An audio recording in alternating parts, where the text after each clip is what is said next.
quiet child who learned to vanish. You learned to be quiet before you learned to spell your name. No one taught you, but your body did. Small breaths on the cold stair, counting like a prayer. Don't cry, you told yourself. It only wakes the house. So you shrank, and the house stayed large. In the amber kitchen light, the clock hummed louder than people. Walls remembered voices even when mouths were closed. You practiced stillness the way other kids practiced handwriting. Careful strokes, no mistakes. If you were smaller, maybe the echoes would miss you. This wasn't drama. It was training. Your nervous system took attendance when no adult did. Noted every slam, every pause, every sigh at the end of the hallway. It filed the data in your ribs, where it could keep you safe. You thought it was weakness, but it was measurement. There's a name for this, and it isn't an insult. Highly sensitive person, HSP, doesn't mean fragile. It means finely tuned. You were born with a system that notices more, feels more, processes more, like a radio that picks up stations other people don't know exist. 15 to 20% of us arrive this way, wired from the start, not chosen, not caused. Depth is your default, not your mistake. You don't skim, you sift. Loud rooms empty your batteries faster because your brain is running 1,000 tabs.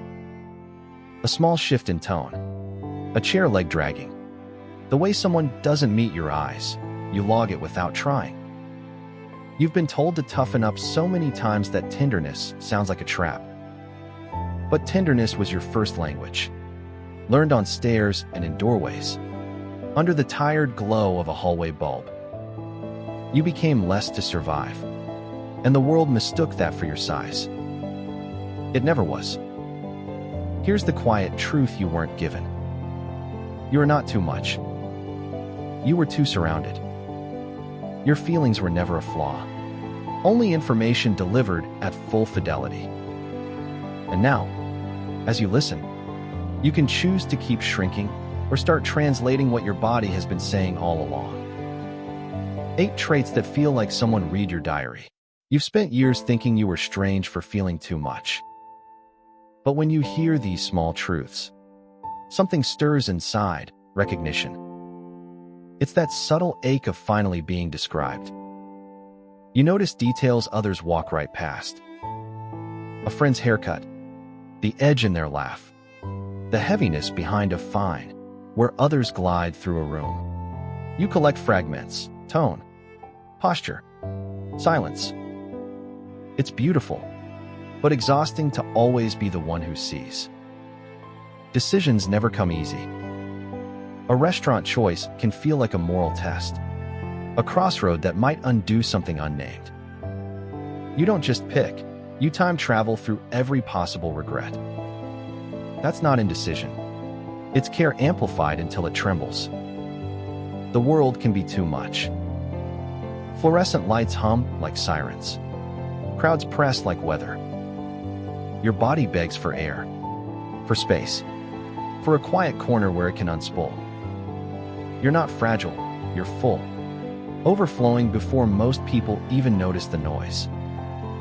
After gatherings, you vanish. Not because you dislike people, but because you've inhaled them. Their stories, their energy, their moods, they stay in you like static. You disappear to breathe again, to drain the ache before it becomes fever. Inside your mind, there's a mirror maze of self-awareness. You know your triggers by name, your defenses by shape. It's a blessing that sometimes feels like punishment, because understanding doesn't always stop the feeling, it just names the fire while it burns. When joy comes, it blazes. When sorrow comes, it floods. There is no fine for you, only symphony or silence. You've wished for a volume knob, but feeling deeply is the only way your heart knows how to speak. And then there's the voice that won't rest, the critic who grades your existence. You replay words said 5 years ago, as if fixing the past could finally earn you rest. Perfection was never ambition, it was protection. If you could just do everything right, maybe love wouldn't leave.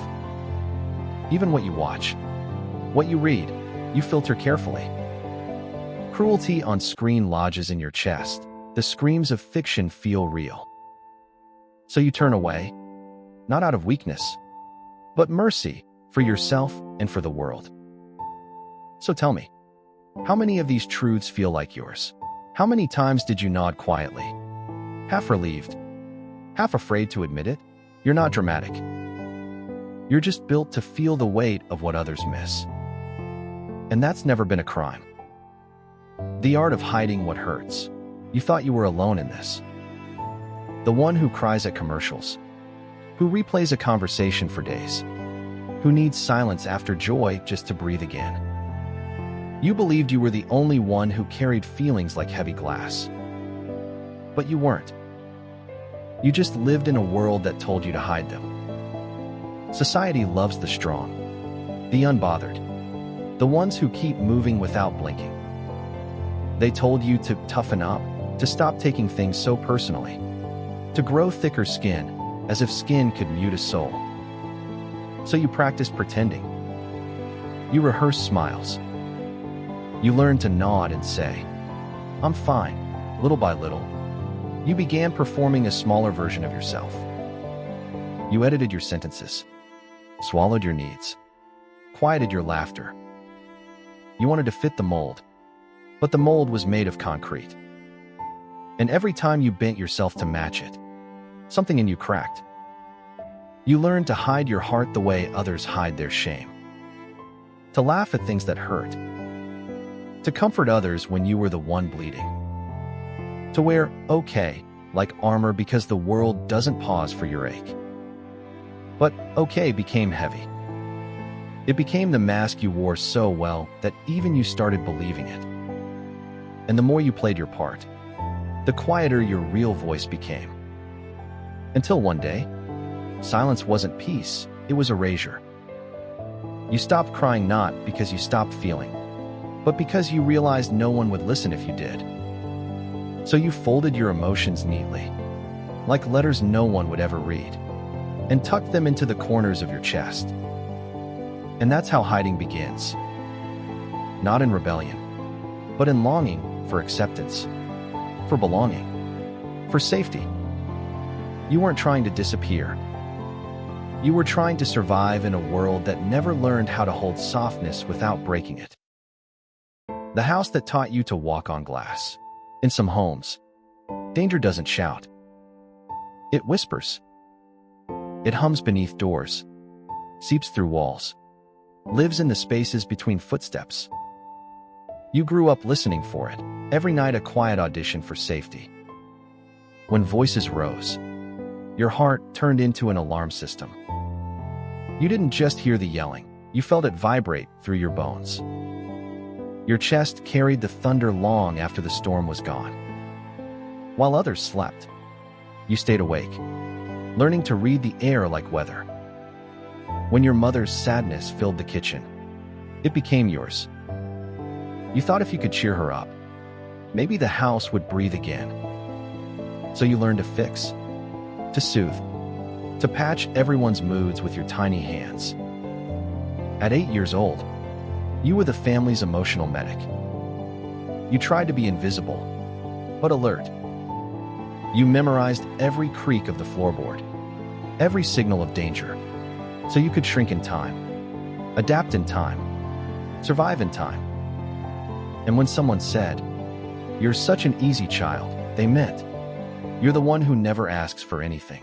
No one noticed that silence costs energy. That calmness can be a wound disguised as maturity. They mistook your stillness for strength, not knowing it was the body's last defense against chaos. Your siblings forgot the fights. You never could. They moved on with laughter while your body stayed stuck in the argument. Your nervous system didn't know how to let go, because no one ever told it the war was over. You became fine, the kind of fine that makes adults proud but keeps a child lonely. The kind of fine that looks strong but trembles underneath.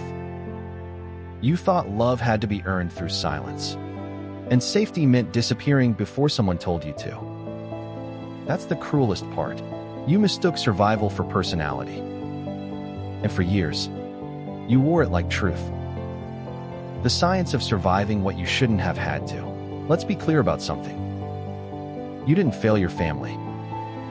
You adapted to it. And that's what kept you alive.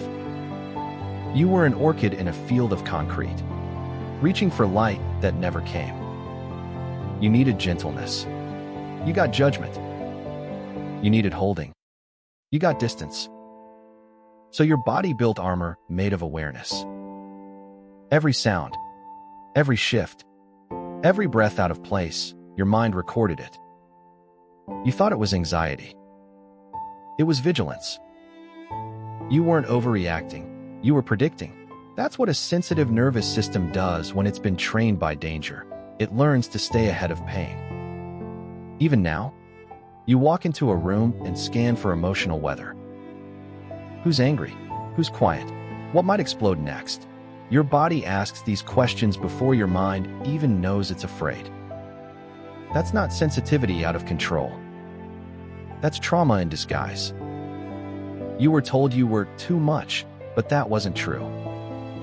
You were accurate. A child should cry when things are unsafe. A body should flinch when love turns sharp. Those weren't overreactions. They were alarms that no one came to answer. And when the alarms rang too long with no help, you learned the only way to stop the noise was to turn them inward. You muted yourself. You called it being calm, but calm was just exhaustion wearing a smile. You weren't born anxious. You became alert. You weren't born fragile. You became protective. You weren't born quiet. You became careful. So let's rewrite this truth. Once and for all, the problem was never your sensitivity. The problem was the people who made you responsible for theirs. And when you couldn't save them, you decided you weren't worth saving either. That decision wasn't weakness. It was survival math. Subtract yourself to keep others stable. But you don't live in that house anymore. The war ended long ago, and your body is still standing guard. It's time to teach it something new. That peace doesn't always mean danger is coming next. That stillness can finally mean safety, not silence. Rediscovering the gifts beneath the bruises. You've carried shame for feeling too deeply. But that depth was never your curse. It was your compass. It guided you through storms no child should have to read. And beneath the noise, there's always been something sacred waiting for you to remember. Your first gift is the way you love. When someone's hurting, you don't flinch. You sit with them until their breathing slows. You notice the small tremors in their voice, the way they stare at the floor, the moment they almost cry but don't. You meet them there. That's not softness. It's strength most people never learn. Your second gift is sight. You notice what others miss, the forgotten item, the hidden tension, the invisible crack before it breaks. In another life, this would have made you the protector, the planner, the one who saw danger coming. And even now, that same gift saves projects, relationships, moments that might have collapsed without you. The third is your depth. You don't do shallow. Conversations that skim the surface make you ache for air. You crave meaning like oxygen, searching for what's real beneath what's said. That's why healing resonates so strongly with you, because you can feel truth in your bones when you hear it. And then there's your intuition, the quiet genius inside your body. You've always known before you've known. Something feels off. And weeks later, it proves true. That's not paranoia, that's pattern recognition. It's the same awareness that kept you alive, now evolving into wisdom. The world will tell you to toughen up. But your gifts are the very things that keep the world from hardening completely. They make you the listener who understands without needing words, the artist who turns pain into meaning, the friend who holds the kind of silence that heals. You're not weak because you feel deeply. You're human in high resolution. And maybe, just maybe, the world doesn't need you to feel less. It needs you to keep feeling exactly as you do. Learning to live with what you are. Healing doesn't mean silencing your sensitivity. It means learning to let it breathe without drowning you.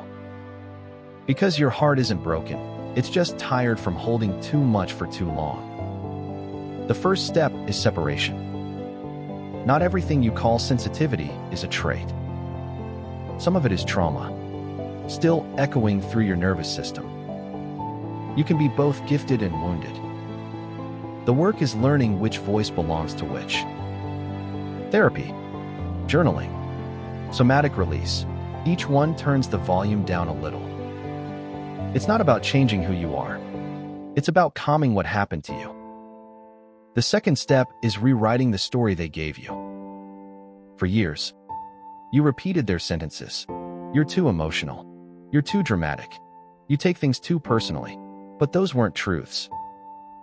They were defenses. Their discomfort, projected onto your honesty. Now it's your turn to write new lines. My sensitivity is not a flaw. My feelings were always valid. I don't need to toughen up. I need to be seen. This isn't wishful thinking. It's recovery through truth-telling. And the third step, learning to work with your sensitivity, not against it. You don't owe your energy to every room that asks for it. You're allowed to say no, to choose quiet, to walk away from chaos without guilt. Downtime isn't laziness, it's maintenance. Boundaries aren't rejection, they're self-respect. Stop apologizing for needing peace. Stop explaining why crowds drain you. Stop pretending that violent shows don't haunt your dreams.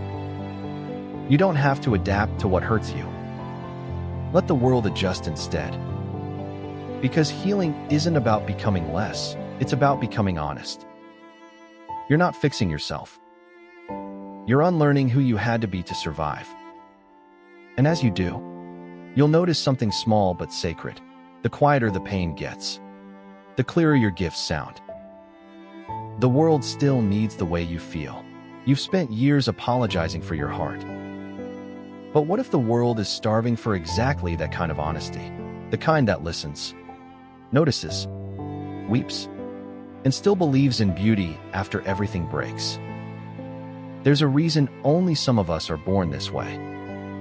Every village, every family, every generation has needed the watchers, the feelers, the quiet ones who notice danger early, who keep tenderness alive when others go numb.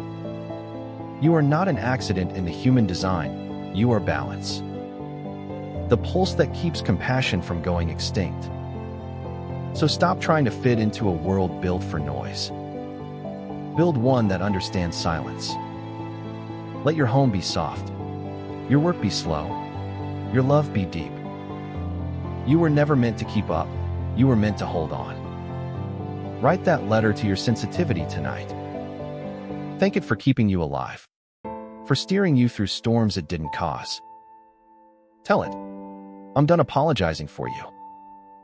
From now on, I'll protect you, because this part of you has been waiting its whole life to be seen as holy, not heavy. You will still cry easily. You will still get overwhelmed, still need space.